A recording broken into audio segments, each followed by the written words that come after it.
Welcome to round 4 of the ISACK HADJAR F124 career mode, which is going to round out our journey.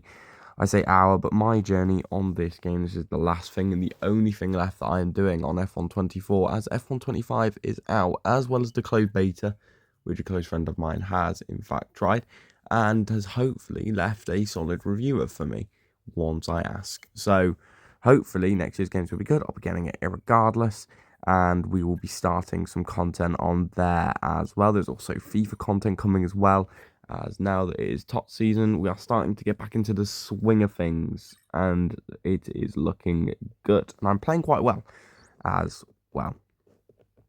So, here we are, back in the career mode for the Austrian Grand Prix. Now, the Austrian Grand Prix is historically, for me, one of my best tracks, and we are still going to be on 107 AI as we were in Canada.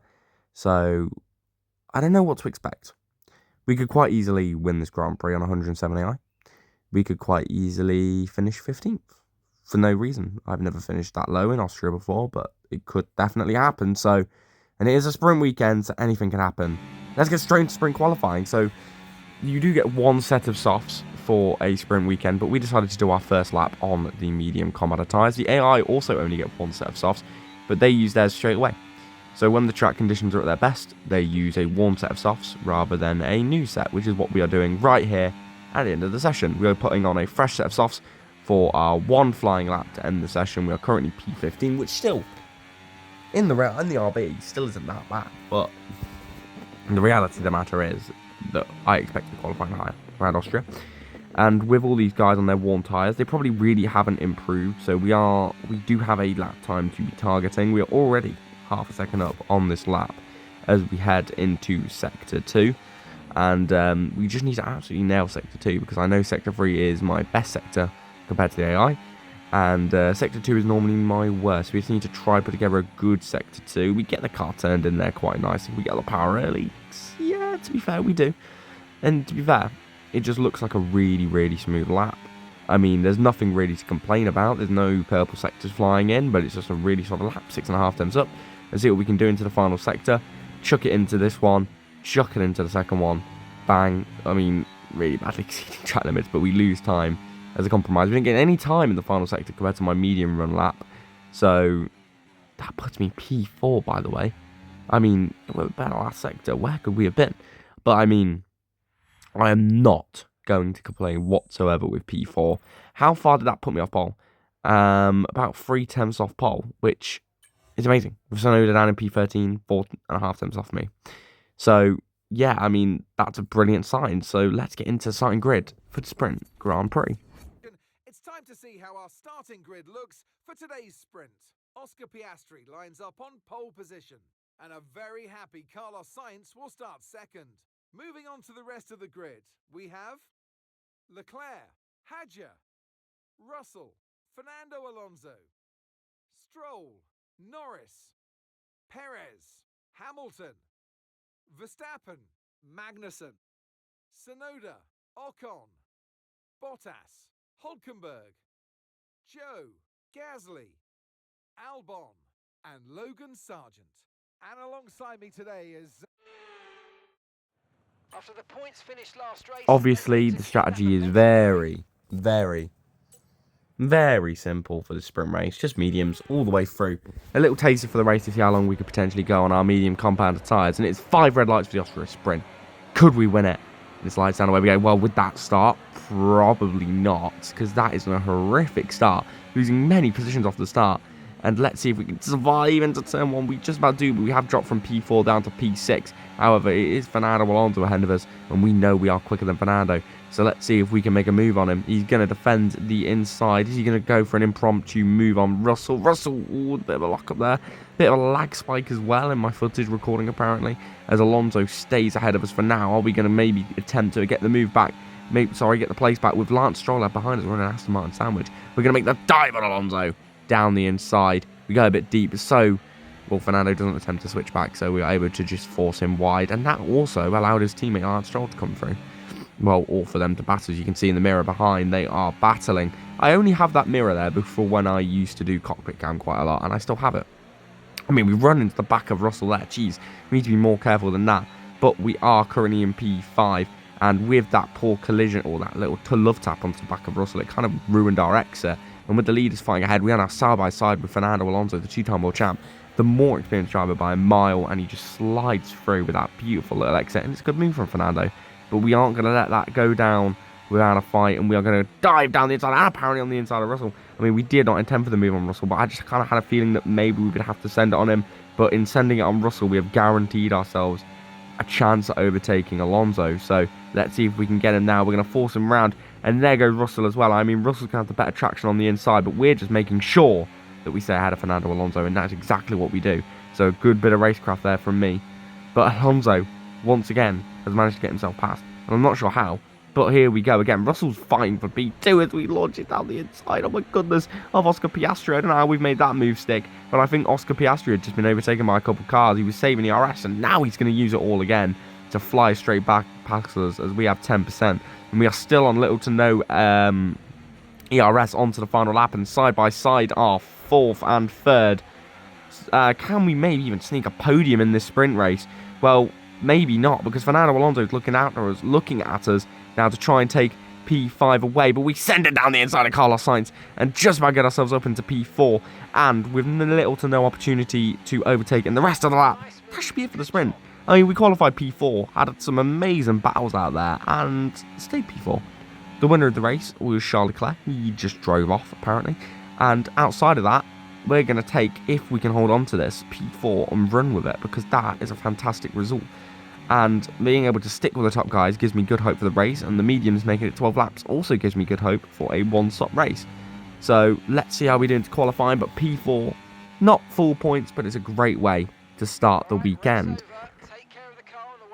And to be honest with you, I don't know how qualifying is going to go, because obviously in sprint quali we had an inflated position because on the best track conditions we were the only guy on fresh softs. So we're about to prove if we can in fact replicate that P4. Haven't set a lap yet currently in the session. I think we had some sort of Coolidge fault, so we are the only car on track. But as it's the shortest lap of the season, you still get 18 minutes in a short quali session. You can kind of go out whenever in these and still get 3 laps done. So here's our first lap. I mean, as far as Austria goes, when it comes to this track, the only way I really tend to gain time is from my exits. It's like the hairpin. I'll do it on my first lap. I'll be like, oh, that's a solid hairpin. I'll do it on a second lap and take more risk and gain like 2 tenths. I'll be like, that's where the time was. But as we come flying through the final sector, let's see what we can do. Our first lap in qualifying, with everyone else with times on the board, puts us P12 only, behind Bottas. Ew. But on our final lap of the session, I mean our second lap, I'll be honest with you guys, we may or may not have invalidated. We are now a 10.5 up. We break a bit later into that corner, but we get a better exit, and now we have 3 temps up, 3.5 temps up already. Drop down to P16 in this session. Still behind bloody Valtteri Bottas. I mean, we are 3.5 temps up after one sector. Well, 1 and a bit sectors. But that is a poor exit. We almost snapped there, but we get on the power a bit early, use a bit of ERS to compensate for it potentially. We need to actually launch it through the sector if we have any chance of a top 10 quali position. 3.5 temps was what we had gained after the first sector. After the middle sector, we are now 4 temps up. However, we have no ERS left to use, and we are dropping that time now as we head into the final sector. We need to send it through here for a bit more time gain. We need to risk it all potentially, but maybe we don't. We have the time in hand, so we send it nicely for the final sector. Gain another half attempt. 4.5 temps is going to put us P11 in quali. And you know what? I mean, to be fair, we've qualified 4 thousandths ahead of Yuki Tsunoda, our teammate, which probably means that this AI is spot on, and also that our quali lap was maybe a bit on the safer side. Let's look at the grid for the Austrian Grand Prix. Off the back of a fantastic qualifying session, it's time to see how our starting grid looks like for today's race. Lando Norris put in a fantastic lap yesterday, and he'll start from pole position. And Max Verstappen lines up alongside.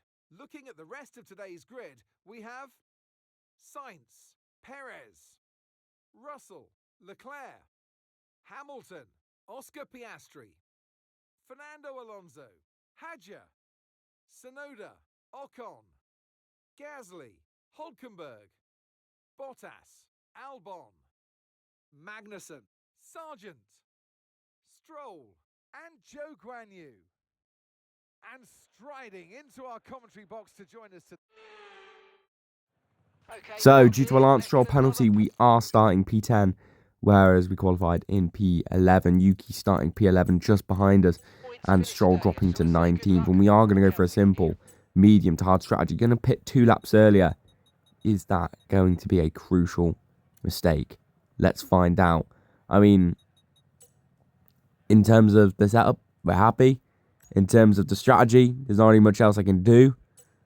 Let's just go for it. Let's see what we can do. It's a bit of a cloudy day in the Alps. It's the Austrian Grand Prix. And it is lights out and away we go. It's a much better start than we got in the sprint. Especially compared to the car in front of us, Fernando, as we are almost jumping Fernando. But a car's van is outside and it looks like it's my own teammate. Oh my word. We send it over the curb. Probably a bit of a corner cut there, to be honest with you. But we don't take the position, and you know what, we are happy with that. I don't know why I paused there, to be honest with you, because I didn't do anything, and Yuki Tsunoda is the man just behind us, so we are going to try and defend from our teammate. To be honest with you, we're just going to send it here. You always have to send it there, lap 1, and we managed to get an easy overtake on Leclerc, who breaks early, lap 1, but he gets a good exit, and he is alongside again. We are going to have to try and close this move out. I do want to be in P8 here. We're going to launch it down the inside, brake a lot later, and push him out wide, preventing a switchback as well in the process. And there we are. We have P8 secured for now. And now it is only lap 2. And we've accidentally sent it down the inside of Hamilton. I mean, I don't know how that's happened, but we've accidentally made a move on Lewis Hamilton for P7. 7-time world champ. Loses P7 to a rookie. But he's not going to let that go line. He's launching it down the inside whilst Russell, Perez, and Piastri fight. And we absolutely sent it on that corner in terms of we just stopped braking and just went wide. And we got a much better exit from going deeper into that corner. And it's allowed us to now jump off and away from Lewis Hamilton, who has now been overtaken by the sprint winner, Charles Leclerc. We are right behind Piastri here. We are now looking to try and get P6. I mean, we started P11 in this race. We are slowly working our way through this train up towards the front. And this train goes all the way up to P3, I'm pretty sure. No, P4. So there is potentially... I say potentially, there is potentially a podium on the cards if one of the front three of, I think it's Carlos Sainz, Max Verstappen, and Lando Norris end up fighting. And yes, literally that exact thing is happening as Norris has dropped off of the train. Basically, Norris was overtaken. He was leading this race, and he's lost his ERS, and now he spent a lap just saving ERS, and he's still saving it here. And he's now dropped from, well, what was P1 to P6 from just saving ERS. And we're only on lap 4. I mean, I don't know what's going on really with Norris. Maybe he's got a bit of a car issue potentially as well. But let's see if Norris can come back at us in this race. He's still behind us and ahead of his teammate in P6. Perez and Russell fighting. This is the podium position fight, and we are in it in an RB on 107 AI. We are here. We are here to stay. We go round the outside of Sergio Perez. He has no DRS. We are going to try and make this move stick. We couldn't make any of these sort of moves stick in the sprint. And once again, we cannot make that move around the outside stick at that corner. So this time we go to the inside, but it's going to be free wide with George Russell. Little love tap on the back, and it's free wide into the corner. Oh, my word. Oh, no. I don't know what's going on. I mean, I don't know how Perez has managed to keep it on the outside, to be honest with you. And at that point, I was kind of like, well, he's got a bit ballsy, hasn't he? So we'll just kind of let him go. But Russell's got no DRS, so we're going to try sneak around his outside. Perez also defends the inside, which allows us to sail around the outside. And once again, we sail around the outside. No, we're not going to overtake a car, but using that, we're not going to overtake this car to keep ahead of the other one. And we did that in the sprint quite well, so we're going to use it again in the race, obviously. So, not bad. We are up into P4. We're now fighting, potentially, for a podium with Checo Perez and George Russell. Even Lando Norris is in that mix. Speaking of Lando Norris, he's now the man behind us. Are we going to look to make a move on Sergio Perez to take a podium? No, Norris is going to look down the inside of us. We jump back to the racing line. All legal. We've not jumped out ahead of him or anything. And we are now going to try and stay ahead of Lando Norris. It's not long until we pit the tyre degradation, maybe getting to us here. But we're going to stick ahead, hopefully. We brake late. We cut off the apex. I mean, we don't let the AI have the inside where they are super overpowered on exits. And that's helped us. So here comes Lando Norris. He's looking down our inside, but we are going to box this lap. It's only lap 11. I mean, this is a long way to go. This is 24 laps. This is 24 laps on hard compound tyres. I mean, it's going to be a massive undercut. But I don't know if it's worth it. I mean, we were only on 40%. I know I normally jump off at 40%, but it's only like 12 or 36. We're only a third of the way through. We still have 2/3 of this race left to go. We have 24 laps to go. I mean, this could be an awful decision. If this tyre wear on the hards is not perfect, we could be struggling at the end of this race. So let's see how this undercut goes. We were 4th in the battle for 3rd with Sergio Perez. So let's see how this goes. Verstappen was in the group of cars ahead of us. And Verstappen comes out still ahead of us and 3 seconds up the road. That's not ideal. I think we may have cut that down by like 2 seconds. Yeah, we did, because Norris was literally in our training with us and we're now 3 seconds ahead of him. So by the time everyone else pits, we are 3 seconds ahead of Lando Norris and everyone else. Only 1.8 seconds off Carlos Sainz. And you know what? It gets to lap 21 and Norris has caught up 3 seconds on me. Now, it's time to kind of unpick something. We have 24% tyre wear on our fronts in about 10 laps. So, the tyre wear is not great on the hards. On every other F1 game, in every other season, even on this game, we have always been a good qualifier, not the best in the first stint, and then I undercut, I get ahead of the other cars, and I put in a mega second stint on hards. In this career mode on RB, and I'm not sure if this is just an RB issue, our second stints have been awful. We've been really competitive and really good in our first stints. We'll then box for fresh tyres. We'll get an undercut still, and it'll be a half-decent undercut. We'll get a half-decent undercut, and I'm not sure if it's the AI change as well. That could also be something that plays in, is that the AI are more consistent over a race rather than poorer in a certain stint. But then we are incredibly poor in the second stint. The AI are so much faster than us. And I mean, the tyre wear is not helping. The tyre wear is not the best on the RB. And I think it's something that needs to improve. But I think we're dropping I think it was about 5-6 tenths a lap. And before, we were comfortably staying in the DRS of cars around us. And we have dropped to P5. I mean, we were P4 before we boxed. And I know it's been a long time since we boxed. I know it's been 18 laps since we boxed. But we've dropped down to P5. But there's still a fight on for P4. We kind of proved that the lack of DRS, and that maybe that DRS was carrying me in this race, because now that we have DRS on Hamilton, yes, we are struggling to keep it every lap through that middle sector, but we are able to challenge him with the ability to have DRS. So maybe all hope isn't lost in this race. Maybe we can still, I mean, the podium's off the cards unless there's a shock retirement. But P4 is certainly still on the cards. As we look down the inside of Lewis Hamilton, oh my word, it's a foot clench move. We should not have made that move. We are not going to make that move. We're going to let Hamilton stay ahead. Yellow flag. Is that up ahead? No, it's not. It looks like a Sauber.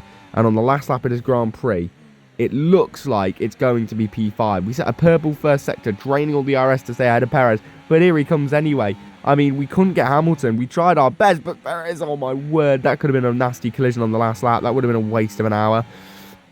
Max Verstappen wins, and it looks like it is going to be a Carlos Sainz P2 and a Lando Norris P3. And Lando Norris recovered in that race beautifully. Hamilton ran away in that middle sector on the final lap. But for us, I mean, starting P11, well, qualifying P11, starting P10 and finishing P5 is good. But where did the pace go? Where did it go? No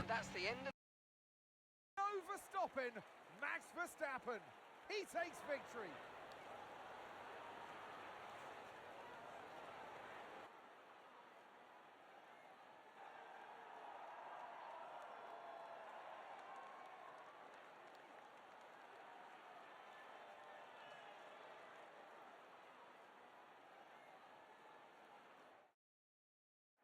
Here come today's winners. The team at Red Bull have done a phenomenal job recently, and it's clear to see that they've put in the work, and they should be so proud of the victory they've secured here.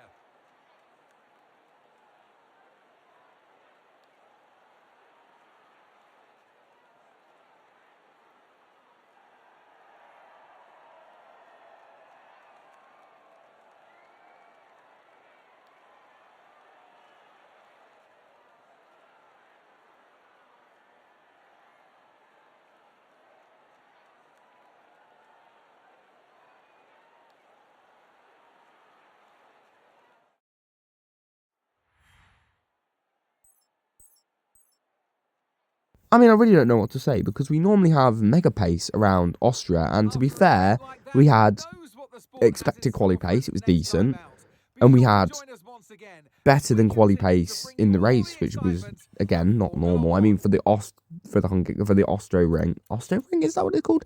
I don't know.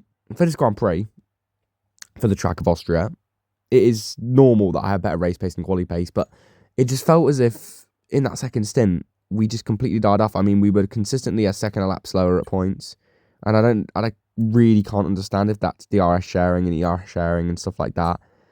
And then at the same time, we just had no ability to keep our tyres in a good window. I mean, it felt like almost at times we had the same rate of wear on the mediums and the hards. And to be honest with you, I think it's kind of telling me that in this series, we need to box when the AI box. I mean, there's no point getting that undercut when in every single race since we've gone up to 107 AI, maybe even before that, I'd have to go back and check. We just get caught.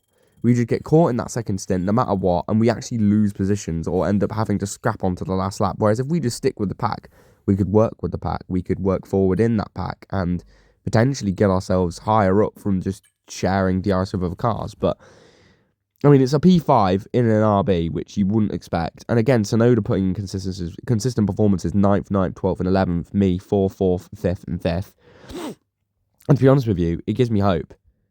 Until you see that the next track is Great Britain, and even on 105 AI, I mean, 105, let alone 105, on 100, I struggle for race pace on this track. It's going to be a really brutal weekend, so we're going to have to try our best, but I don't really have too much optimism. But this was a fun race. We had a lot of battling, and Austria is one of my favourite tracks. So we'll take a P5, and to be honest with you, we'll have to deal with that. And next time out, probably not even finish my home, well, not my home race, but, you know,